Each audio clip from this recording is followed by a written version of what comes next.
Hello students, पिछले lecture में हमने पढ़ा था जायसी के जो पद्मावत है उसका मानसरोवर खंड के 2 पद हमने पढ़े थे। आज हम पढ़ेंगे उससे आगे। तीसरा पद है मिलही रहसी सब चढ़ई हिंडोरी, झूली लेही सुख बारी भोरी, झूली लेहू नेहर जब ताई, फिर नहीं झूलन देहू साई।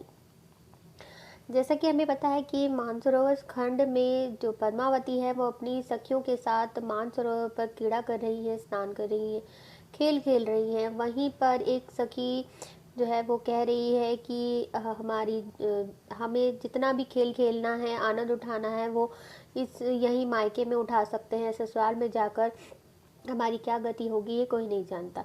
तो इसी बात को वो आगे कह रही है कि पद्मावत के साथ जो सारी कुमारियां और बालाएं झूले पर चढ़ रही हैं और आनंद के साथ झूला झूलते ही सुख को प्राप्त कर रही हैं।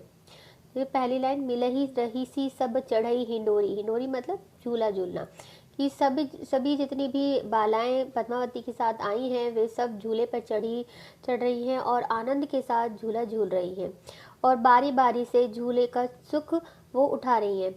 झूले लेहू नेहर सब ताई जब ताई। इसी बीच सखिया जो है पद्मावती से कहती है कि हे सखी, जब तक हम पीहर में हैं तभी तक झूल सकती हैं और इस झूले का सुख प्राप्त कर सकती हैं, फिर नहीं झूलन देही साईं। और क्योंकि बाद में हम सभी ससुराल चलाई जाएंगी और तब हमें ऐसे स्थान पर रखा जाएगा जहां हम इच्छा करके भी अपने नेहर के समाचार नहीं प्राप्त कर सकेंगी और फिर ये झूला और ये आनंद हमें प्राप्त नहीं हो सकता, अर्थात ससुराल में जाकर हम बंधन में पड़ जाएंगी और वहाँ पीहर जैसी स्वच्छंदता और आनंद हमें नहीं मिल पाएगी। आगे कह रही है कि यह धूप कहाँ यह छाहा, रहत सखी बिनु मंदिर माहा, गुण पूछी और लाही देखू, कौन उतर पाजब तह मोखू। वो कह रही है कि हे सखी, ससुराल में जाकर बिना सखियों और सहेलियों के महलों में रहना पड़ेगा, वहाँ पर हमें ये धूप और छांव नहीं मिल पाएगी। अर्थात आज जैसे हम लोग घर से बाहर निकलकर आनंद प्राप्त कर सकती हैं वैसा ससुराल में न प्राप्त हो सकेगा, क्योंकि वहाँ पर तो सदैव महलों में ही रहना पड़ेगा। वहाँ पर हम लोगों के गुण और दोष दोनों ही देखे जाएंगे। अगली लाइन में, गुण पूछा ही लाए ही दोखू, दोखू मतलब दोष, कि वहाँ हमारे गुण और दोष दोनों देखे जाएंगे और गुणों को पूछ पूछ कर भी हमारे ऊपर विभिन्न प्रकार के दोषारोपण किए जाएंगे। ये कौन उतर पाऊ तह मोखी, तब कौन सा उत्तर देकर हम इस अपराध से मुक्ति पाएंगे। यानी कि हम अपनी चाहे जितनी भी सफाई दे ले तभी भी इस अपराधों से हमें मुक्ति नहीं मिलेगी। कहने का मतलब यह है कि ससुराल में उनको दोष दिए जाते हैं और उनसे मुक्ति पाने के लिए कोई उत्तर पास नहीं होता। आगे कह रहे हैं कि सास ननद के बहु सिकोरे, रहब सकोची दुवो कर जोरे, कित यह रैसी जो आउब करना, ससुरही अंत जन्म दुख भरना। यदि ससुराल में सास और ननद जब हमारे ऊपर बहु सिकोड़ेगी अर्थात हम पर कुपित होंगी, उस समय हमारे सामने एक ही उपाय होगा कि हम संकुचित हुई दोनों हाथ जोड़कर उनकी आज्ञा मानने को तैयार रहें। इस प्रकार आज हमें जो आनंद और सुख मिल रहा है वह फिर कहाँ मिलेगा। वह ससुराल में जाकर जो हमें अपने जीवन के अंतिम क्षणों तक सिर्फ और सिर्फ दुख ही भरने पड़ेंगे। तो ससुर ही अंत जन्म दुख भरना, कि अंतिम क्षणों तक केवल हमें दुख पूर्वक जीवन ही व्यतीत करना पड़ेगा। अर्थात ससुराल में पहुंचकर फिर हम दुख से छुटकारा नहीं पा सकती हैं। कित नहर पुनि आऊब कित ससुरे यह खेल, आपू आपू कह हो ये परब पंखी जस देव। कहती है कि हे सखी, ससुराल में जाकर हम लोग पुनः पीहर वापस ना आ सकेंगी और न ससुराल में ऐसा खेल खेलने को मिलेगा। अतः आज हम लोगों को आनंद पूर्वक झूला झूल लेना चाहिए और जितने भी आनंद है वो सब कर लेने चाहिए, क्योंकि बाद में हमारी दशा तो उसी प्रकार होगी जैसे चैन और सुख में बैठे हुए पक्षियों के समूह में कोई ढेला मार दे। इससे सभी पक्षी विभिन्न दशाओं में उड़ जाएंगे और इसी प्रकार हम लोग भी अपने अपने वतन को विभिन्न स्थानों पर चली जाएंगी। ये वाली लाइन आपकी लास्ट लाइन में है, आपू आपू कह होइए परब पंखी जस डेल। परब पंखी मतलब पक्षियों के समूह पे जस डेला मार देने से जैसे वो अलग अलग दिशाओं में उड़ जाते हैं, वैसे ही सभी सखियां जो हैं वो विवाह कर अलग अलग देशों को चली जाएंगी अपने ससुराल।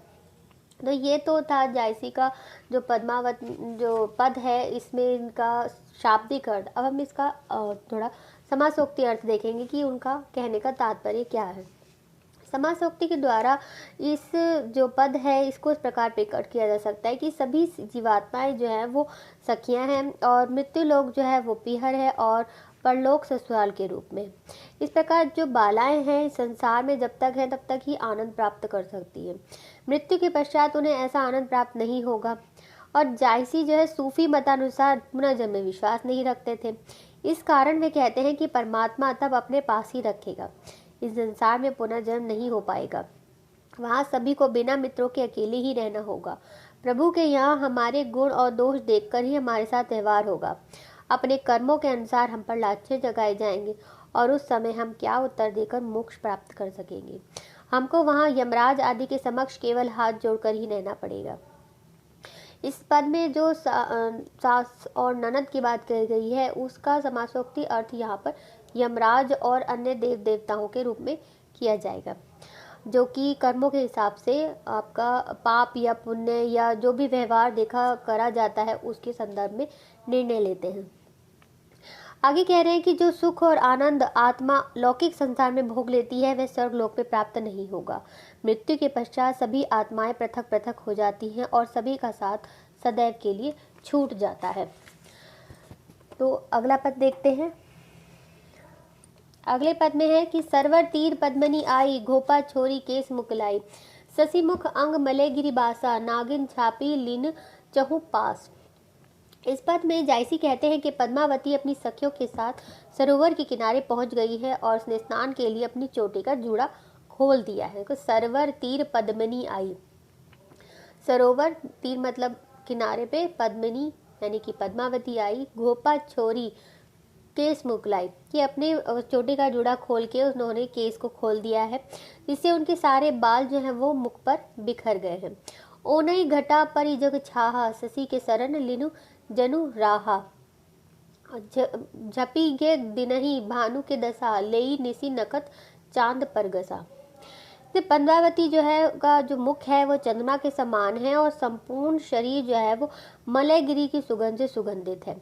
अतः खुले हुए या बिखरे हुए बाल पद्मावती के शरीर पर लहराते हुए ऐसे प्रतीत होते हैं मानो उनके शरीर से चंदन जैसी सुगंध निकलने के कारण सुगंधित के लोभी नागिन ने उनके चारों ओर से शरीर को ढक लिया है और बिखरे हुए केश रूपी राहु ने पद्मावती के मुख रूपी चंद्रमा के पास आकर शरण ली हो। छपी गे दिनहु भानु के दशा, लेही निसी नकत चांद पर गसा कि चांद को जो डसता है राहु, उसने उनको उसके पास आकर मुख रूपी चंद्रमा के पास आकर शरण ली है। आगे भूली चकोर देठी मुख लावा, मेघ घटा में चंद दिखावा, दसन दामिनी कोकिल भाकी, बोहे दानुख गगन लेही राखी। इसमें कह रहे हैं कि बिखरे हुए केश रूपी काले बालों से पद्मावती का मुख ढक जाने से ऐसा प्रतीत होता है मानो सूर्य जो है वो दिन में ही छिप गया है। और ये वाली लाइन यही अभी ऊपर वाली लाइन पे ही है कि ओने घटा परी जग चाहा, यहाँ पे है ये कि जो बिखरे हुए जो केश हैं वो जब पद्मावती ने खोले हैं जो, उससे ऐसा लग रहा है जैसे कि दिन में ही अंधेरा छा गया है और उसकी वजह से ऐसा लग रहा है जैसे सूरज जो है वो दिन में छिप गया है और रात में चंद्रमा जो है नक्षत्रों को साथ लेकर आकाश में उदित हो गया है। फिर लेई निस नखत शशि के शरण लिनु जनु राहा, छपी के दिनही भानु के दशा, लेही निसी नखत चांद पर गसा। इन दो लाइनों में दो अलग अलग उदाहरण दिए गए हैं जिसमें उन्होंने पद्मावती के केशों की प्रशंसा की है और उन्होंने कहा है कि जब पद्मावती ने अपने बाल खोल दिए तो ऐसा लग रहा है जैसे कि दिन में ही अंधेरा छा गया है और जो सूरज है वो छिप गया है, जिससे और पद्मावती का जो मुख है वो चंद्रमा के समान सुंदर है, इसीलिए उसको उन्होंने कहा है कि ऐसा लग रहा है जैसे चंद्रमा ने अपने नक्षत्रों के साथ यहाँ पर विराजमान है। और दूसरे पद में दूसरे उदाहरण में उन्होंने राहु की बात की है कि जो उन्होंने बताया है कि जो राहु है उसने पद्मावती के मुख रूपी चंद्रमा के पास आकर शरण ली है। जिस राहु यहाँ पर उनके केस को कहा गया है और चंद्रमा जो है उनके मुख को कहा गया है। और इसमें चंद्रमा की ऐसी पद्मावती जो है चंद्रमा के समान है, उनकी सहेलियां जो हैं वो नक्षत्र के समान है, इसलिए इस स्थिति में चकोर को भी भ्रांति हो गई है। एक और अगली लाइन, भूली चकोर दिठी मुख लावा, कि जो उसकी पद्मावती का जो मुख रूपी चंद्रमा है उसकी वजह से चकोर को भ्रांति हो गई है और पद्मावती के मुख रूपी चंद्रमा को टकटकी लगाकर देखने लगा। भोली चकोर दीठी मुख लावा, मेघ घटा में चंद्र दिखावा, कि मेघ रूपी घटाओं के बीच में से चंद्रमा से दिखाई दे रहा है और वो भ्रमित हो गया है और उसी को चंद्रमा समझकर वो टकटकी लगाकर देख रहा है और ऐसा प्रतीत होता है। अगली लाइन में, दसन दामिनी कोकल भाकी, बोहे धनुष गगन लेह लाखी, कि बादलों की घटा में चंद्रमा जो है वो शोभा दे रहा है और पद्मावती की जो दंत पंक्ति है वो बिजली के समान चमकीली थी और जिस समय वो बोलती थी तो ऐसा प्रतीत होता था मानो कोयल बोल रही है, ठीक है ना। कोकिल भाकी, भाकी मतलब बोलना, कि जब वो बोलती थी तो ऐसा लगता था जैसे कोयल बोल रही है और उनके ऊंचे ललाट पर सुशोभित बोहे आकाश में तने हुए इंद्रधनुष के समान लग रहे हैं। बोहे धानुक गगन लेही राखी, की उनकी जो बोहे हैं वो आकाश में तने इंद्रधनुष के समान लग रही हैं और उनके नेत्र जो हैं वो खंजन पक्षी के जोड़े की तरह क्रीड़ा कर रहे हैं। तो अगली लाइन, नैन खंजन दुही केली करही, कुछ नारंग मधुकर रस लेही, कि उनके जो नेत्र हैं वो खंजन पक्षी के जोड़े की तरह क्रीड़ा कर रहे हैं।